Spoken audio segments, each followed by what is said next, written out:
subscribe button. And this pretty woman in a Waffle House. She's a Waffle House woman. Coffee and lemon. This is how it came in. She came in all covered up. Give me 1 second. Okay. They still got that all-star breakfast. And that's usually what we get when we come to a Waffle House. She does the waffle and I do the rest. That's what we do in the night. Baby doll sitting in the floor with double knee surgery. I can't do that. And she's wrapping presents. Christmas presents. What kind of Christmas present? Dirty Santa. We're going to play Dirty Santa at our Christmas party. She's wrapping the Dirty Santa gifts. Oh, we got an 11-year-old motor home. And when you get an 11-year-old motor home, things going to happen to it. It's going to break. We've had it. How long we had it, baby? A couple years? No. How long we had this thing? Probably 4 years. About 4 years. Well, in the 4 years that I've owned it, I put a new air conditioner on it. I've rebuilt the washer and dryer, repaired them. Y'all seen a video of that.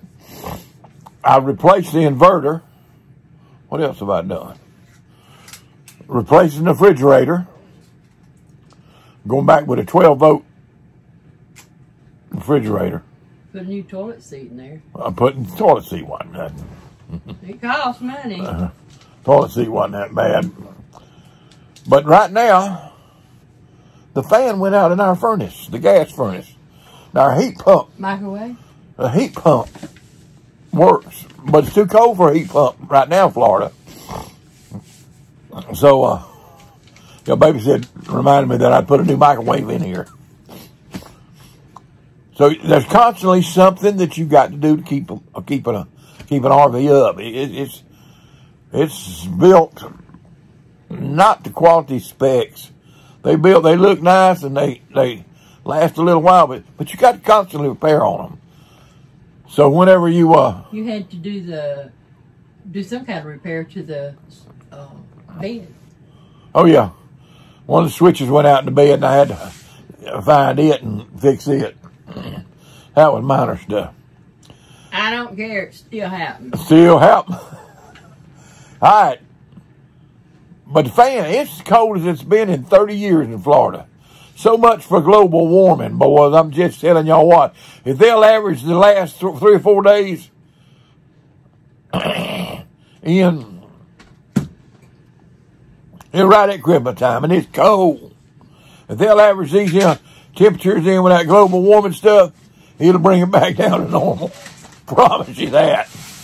But anyway, the fan went out in the a gas furnace, and it's just impossible to stay warm. Well, I got some electric heaters in here going, and they're struggling to keep up. So I went out and dug out something to keep us warm. I'm gonna show you what I done. I went and got the little buddy heater and fired it up. I had it on high and it got hot in here. We had to turn it down, so I turned it down to low. And I set my little fan right there in front of it to blow that warm air, circulate that warm air. Now I think you can get a fan, or maybe that one's got a fan on it, you can put some batteries in it. But I just set that little old fan right there in front of it. Blow air. You seen them little old fans they put on them wood heaters? A blow air? Hey, that's my little wood heater fan right there. But we staying warm with Mr. Buddy. Hey, and it does a good job. Now, I know all about ventilation and everything. When me and Mama start to go to bed and go to sleep, we're going to turn that Mr. Buddy off. Just let the electric heaters do the best they can. We'll fire Mr. Buddy up when we get up in the morning and warm his trailer up. And warm this motor home up. And enjoy the day. But you do what you got to do till you can get it fixed. I'll snatch that furnace out and probably put a fan motor in it. Be back in business. I done looked back there how to take it out and everything, so it ought not be too hard. So me and Bob will snatch that thing out and fix it. Hey, we'll chat with y'all later. Well, I made this journey with you. If you like my Papa's channel, Road Maps and Chaos, make sure to like and smash that subscribe button. We pray we'll see you in the rapture.